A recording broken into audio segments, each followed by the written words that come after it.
اب آگے آ جائیں آپ اسلام کی طرف میں، تو مسلمان جو ہیں وہ حضرت دانیال علیہ الصلوۃ والسلام کو پیغمبر سمجھتے ہیں کہ نہیں، اس میں بھی تھوڑا ابہام ہے۔ اب دیکھیں قرآن میں چونکہ حضرت دانیال علیہ الصلوۃ والسلام کا ذکر نہیں آیا، احادیث میں وہ واضح طور پر حضرت دانیال علیہ السلام کا ذکر نہیں ملتا، صرف ایک تاریخی واقعہ میں حضرت دانیال علیہ السلام کا ذکر ملتا ہے، جس کا میں ذکر آخر سوال میں کرنا چاہتا ہوں۔ تو لہذا اسلام میں بھی یہ بہت وضاحت موجود نہیں ہے کہ حضرت دانیال علیہ السلام اللہ کے پیغمبر تھے یا نہیں، لیکن عام طور پر یہ کہا یہی جاتا ہے کہ حضرت دانیال علیہ السلام 1,24,000 پیغمبروں میں سے ہی ایک پیغمبر ہیں۔ یہی وجہ ہے کہ ہم انہیں ایز اے پیغمبر ہی ڈسکس کرتے ہیں اور ایز اے پیغمبر ہی انہیں ہمیشہ جو ہے ان کا ذکر کیا جاتا ہے۔ اب آخری جو میرا سوال تھا جو وہ یہ تھا کہ کیا یہ جو قبر میرے پیچھے نظر آ رہی ہے یہ حضرت دانیال علیہ السلام کی قبر ہے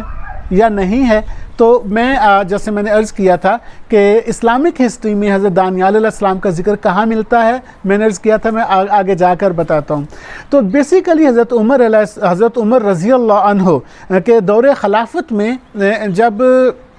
یہاں ایران کو فتح کیا جا رہا تھا، یہ فارس کے علاقے فتح ہو رہے تھے، تستیر شہر جب فتح کیا گیا تو اس وقت گورنر ابو موسیٰ اشری رضی اللہ تعالی عنہ تھے۔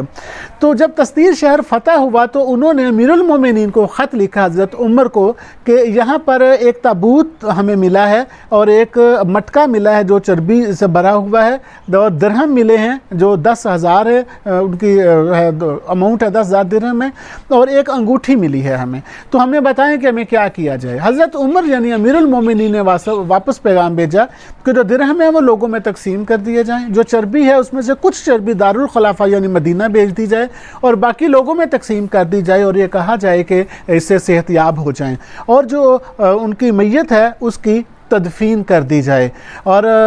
حضرت ابو موسیٰ اشری رضی اللہ عنہ نے بالکل ایسا ہی کیا، اور بعد میں ایک صحابی رسول نے ذکر کیا کسی اور جگہ پر کہ میں نے ابو موسیٰ اشری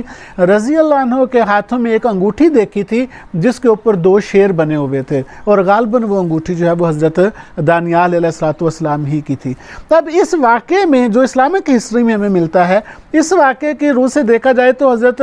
دانیال علیہ السلام تستیر یعنی ایران کے علاقے میں ان کی تدفین ہوئی ہے، تو ظاہر ہے ان کا مزار بھی ہے، ادھر ہی مرکز ہونی چاہیے۔ اب یہ جو میرے پیچھے ہے جہاں سمرقند شہر جو ازبکستان کا شہر ہے، یہاں جو حضرت دانیال علیہ السلام کی قبر قرار دی جاتی ہے، یہ کیا چیز ہے؟ اچھا، یہ بھی ایک واقعہ ہے جو تاریخ کا واقعہ ہے، یہ غلط بھی ہو سکتا ہے اور اس کی حقانیت پر میرے جیسے بندے کے لیے یقین کرنا تھوڑا مشکل ہے، لیکن کہا جاتا ہے کہ امیر تیمور، جسے تیمور لنگ کے نام سے آپ جانتے ہیں کیونکہ سمرقند ان کا کیپٹل تھا، دارالخلافہ تھا ان کا،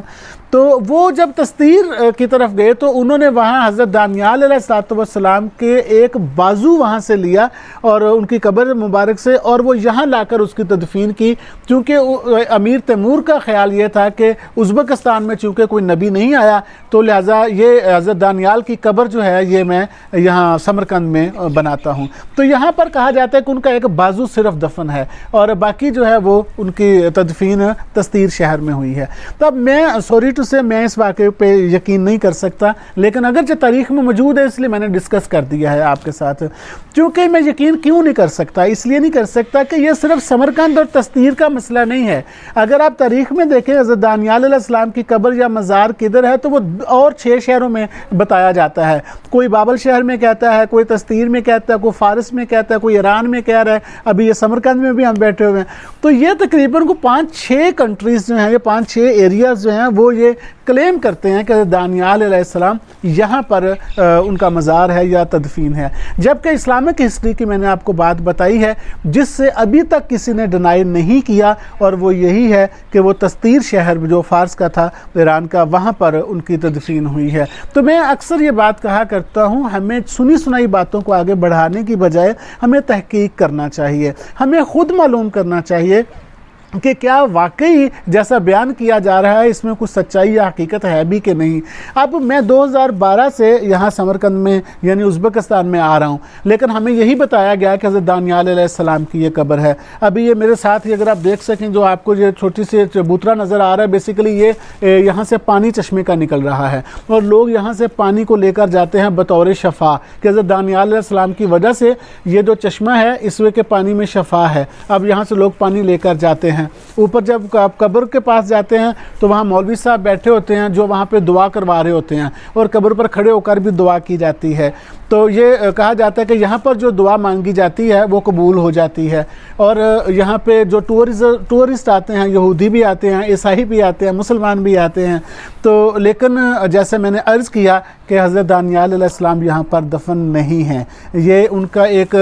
آپ سمبولیکلی قبر تو کہہ سکتے ہیں، تو لیکن وہ یہاں پر ان کی تدفین نہیں ہوئی۔ لہٰذا میں مقرر عرض کروں گا، سنی سنائی باتوں کو آگے مت بڑھائیں، اور ایسے زیب داستان کے لیے قصہ گوئی ہمیں نہیں کرنی چاہیے۔ ہمیں وہی بات بیان کرنی چاہیے، بھلے وہ تبلیغ کے لیے کریں، بھلے وہ کسی کی اصلاح کے لیے کریں، لیکن اس کے باوجود بھی ہمیں وہی بات کرنی چاہیے جو ٹھیک بات ہو۔ من گھڑت واقعات اور جھوٹے واقعات کا ہمیں سہارا نہیں لینا چاہیے۔ Thank you very much.